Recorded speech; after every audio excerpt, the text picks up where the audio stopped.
Hello बच्चों, let's read the question. The question says a cubic vessel with the face horizontal plus vertical contains an ideal gas at NTP. The vessel is being carried by a rocket which is moving at a speed of 500 meter per second in a vertical direction.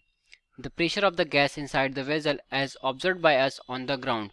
Option 1 remains the same because 500 meter per second is very much smaller than Vrms of the gas. Option 2 remains the same because motion of the vessel as a whole does not affect the relative motion of the gas molecules and the walls. Option 3 will increase by factor equal to Vrms square plus 500 square divided by Vrms square, where Vrms was the original mean square velocity of the gas. Option 4 will be different on the top wall and bottom wall of the vessel. So question में बोल रहा है कि cubic vessel है, ठीक है, जिसमें कोई आइडियल गैस रखी गई है 10 dp। तो कह रहा है कि जो वेसल है उसको किसी रॉकेट से जिसकी स्पीड है 500 मीटर पर सेकेंड, इसको वर्टिकल डायरेक्शन में मूव कराया जा रहा है। तो हमसे बोला कि अगर कोई ऑब्जर्वर ग्राउंड पर खड़ा है तो उसके द्वारा जो ऑब्जर्व किया जाएगा गैस का प्रेशर वो कितना होगा। तो सॉल्व करेंगे हम यहाँ पर इस क्वेश्चन को। तो इस क्वेश्चन में जो हमारा की कॉन्सेप्ट होगा वो रिलेटिव मोशन का कॉन्सेप्ट होगा, ठीक है। तो की पॉइंट हमारा क्या है यहाँ पर, रिलेटिव मोशन, ठीक है। रिलेटिव मोशन क्यों? क्योंकि ऑब्जर्वर हमारा कहाँ पर है, ग्राउंड पर है, और हमारा जो रॉकेट है या फिर जो वेजल है वो रॉकेट में मूव कर रहा है, मतलब वो मूविंग फ्रेम ऑफ रेफरेंस में है और ग्राउंड में हम स्टैंडिंग फ्रेम ऑफ रेफरेंस में है, ठीक है। तो सपोज करिए ये हमारा वेजल है, ठीक है, ये हमारा वेजल है, ये हमारा वेजल है जिसमें कोई गैस फिल की गई है एट एनटीपी और ये किसी रॉकेट में मूव कर रहा है।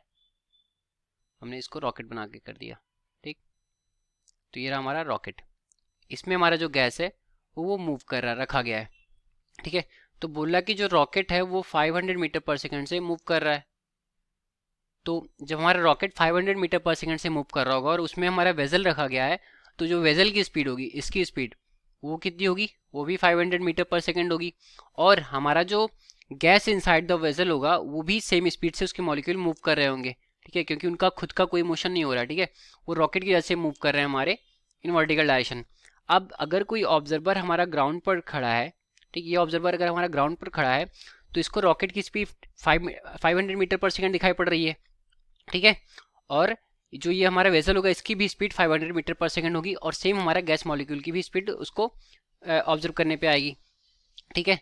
तो जो प्रेशर होगा इनसाइड द गैस वो चेंज नहीं होगा क्योंकि इनका जो रिलेटिव स्पीड है, रिलेटिव मोशन जो हमारा यहाँ पर है वेसल का, वो चेंज नहीं हो रहा है, ठीक है। वो हमारे रॉकेट की स्पीड के साथ इफेक्ट नहीं कर रहा, मतलब जो रॉकेट की स्पीड है उसी के साथ साथ वो मूव कर रहा है, ठीक। तो उसका रिलेटिव मोशन कोई वेरी नहीं कर रहा है। और जब वेजल का कोई रिलेटिव स्पीड वेरी नहीं करेगा तो जो उसकी गैस मॉलिक्यूल्स होंगे और जो वॉल्स होगा उसका भी सेम स्पीड के साथ मूव करेंगे, मतलब जो प्रेशर इनिशियली रहेगा वो सेम दिखाई पड़ेगा ऑब्जर्वर को, ठीक है। अगर हम इसको रॉकेट फ्रेम ऑफ रेफरेंस से देखें, सपोज करिए कि हमारा ये जो ऑब्जर्वर है ये हमारा रॉकेट में बैठा हुआ है, ठीक है, तो वो भी 500 मीटर पर सेकंड की स्पीड के साथ मूव कर रहा होगा, ठीक है। उस कंडीशन में इसका ऑब्जर्वेशन चेंज हो जाएगा, ठीक, क्योंकि हमारा ऑब्जर्वर भी मूविंग फ्रेम ऑफ रेफरेंस में हो गया। ये हमारा क्या हो जाएगा, मूविंग फ्रेम ऑफ रेफरेंस इसको डाल दिया हमने, और रेस्ट फ्रेम ऑफ रेफरेंस ये हमारा ऑब्जर्वर हो गया।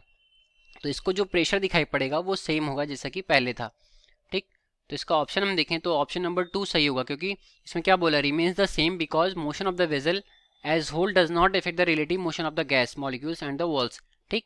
तो जो वेजल का मोशन है वो गैस मॉलिक्यूल और वॉल्स के मोशन को इफेक्ट नहीं कर रहा है, ठीक। तो इस तरीके से जो ऑब्जर्वर इसको नोट डाउन करेगा उसका प्रेशर वो सेम होगा, ठीक। तो ये हमारे इस क्वेश्चन का सोल्यूशन जो कि ऑप्शन नंबर 2 रहा, hence option 2 is correct. I hope you understood it well. All the best. Thank you.